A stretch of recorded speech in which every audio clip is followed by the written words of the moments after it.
Well, good morning, boys and girls. Good morning, Miss Morgan. I know you're saying it back. How are you? I'm missing you guys. I am here to read some Maniac, Magee and to touch base with you guys because we didn't. Last week was spring break. So I took a little break from our read aloud so you guys could enjoy your spring break, and now we're back at it.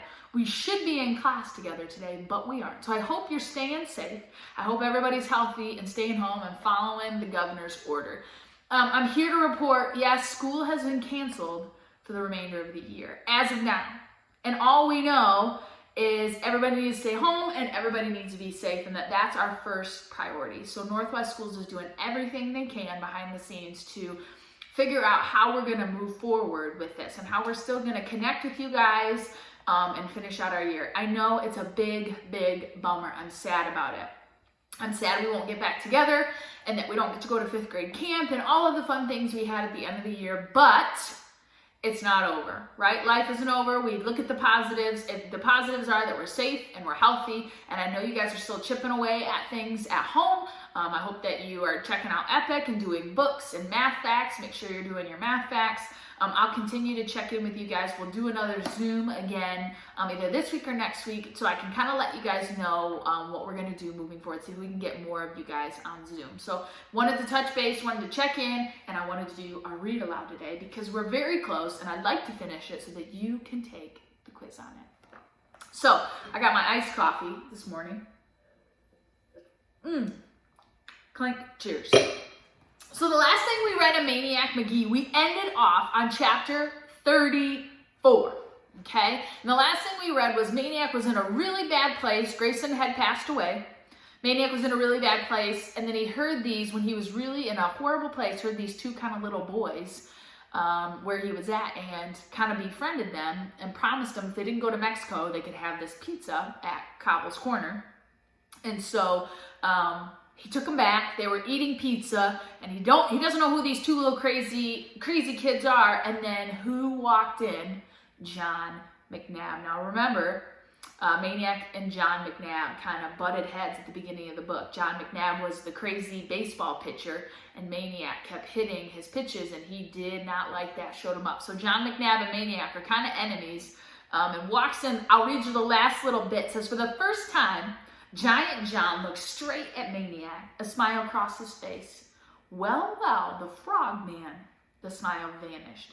So what are you doing with my little brothers? So that was the end of our last chapter. These two little boys must be John McNabb's little brothers. So we're going to read here, chapter 35. And we'll see how far we'll make it today, but we're pretty close. It only goes into like 40 some-ish. Chapter 35. It took a while for everything to get straightened out. First, Giant John had to be convinced that Maniac was not kidnapping his brothers. Then, his brothers had to do some more trembling and clinging while John finished lambasting them for running away, which apparently they did about every other week. Then, when the brothers found out that their pizza person was none other than the famous Maniac Magee, the very same one who had blasted their big brother's fastball to smithereens and finished it off with a home run frog, well, it took a good 5 minutes of rolling on the sidewalk to get all the laughing out of their systems, which of course got Giant John more than a little steamed, prompting Maniac, who didn't like seeing John disgraced before his little brothers, to say, yeah, but didn't John tell you what happened the next day? And then the brothers said, no, what? And Giant John said, huh? And Maniac winked at John and crossed his fingers. Sure, John, you remember. Wink, wink. At the Little League field the next day, you said I was lucky that all you threw me was fastballs because you weren't ready to reveal your secret pitch. The one you'd been working on, you remember? Wink, wink. McNabb nodded dumbly. And so I said, well, come on, I could hit anything. Pitch it to me. And you pitched it, and I missed it by a mile. And you kept pitching it to me all day long, and I never hit a foul ball on it. What was the pitch? What was the pitch? Chanted the urchins. It was, Maniac paused for a dramatic buildup. The stop ball. The stop ball? Yeah, and you should have seen it. It comes right up to the plate looking all fat and easy to belt, and then, just when you take your swing, Maniac got into the batter's stance and demonstrated. It sort of stops, and your bat just whiffs the air. He whiffed an imaginary stop ball. Wow, said the brothers, gazing up at their big brother.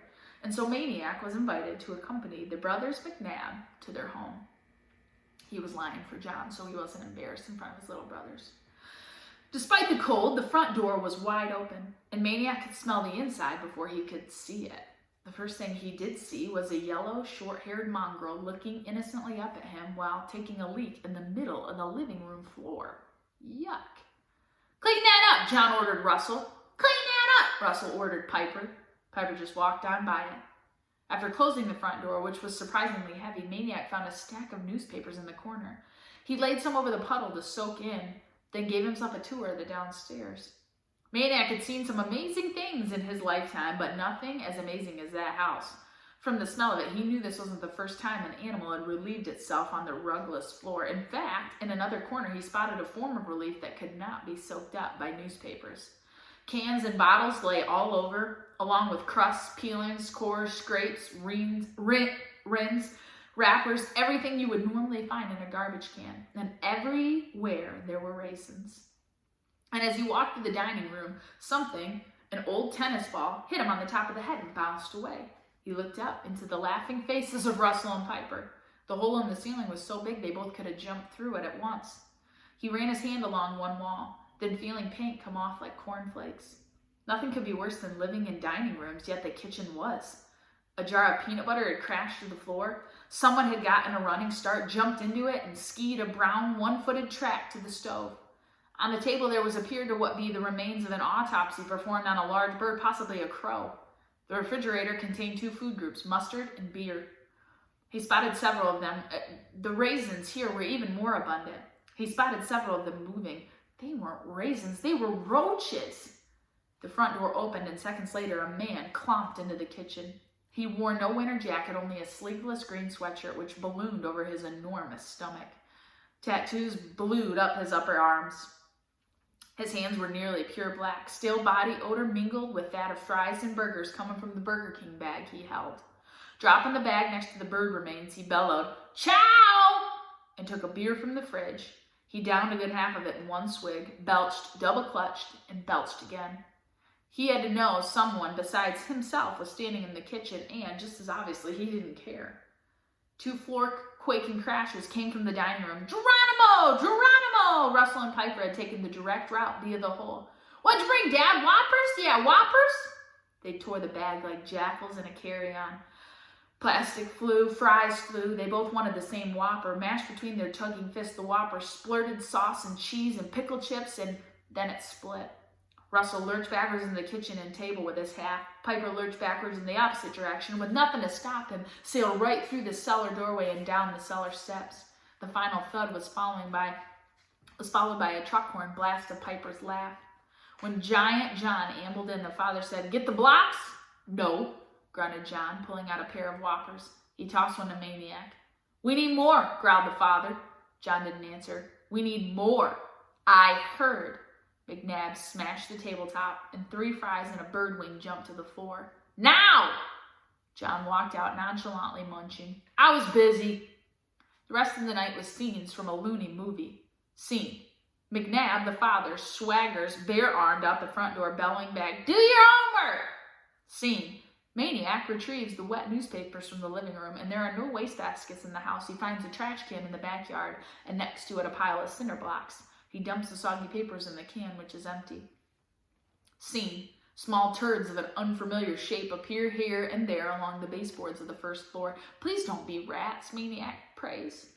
Scene: the Cobras come in. They glare at Maniac, but Giant John tells them to lay off. They raid the fridge for beer. They smoke cigarettes. They belch and fart. They curse. Russell and Piper, kitty cobras, pop their own beer cans, guzzle, swagger, belch, smoke, curse.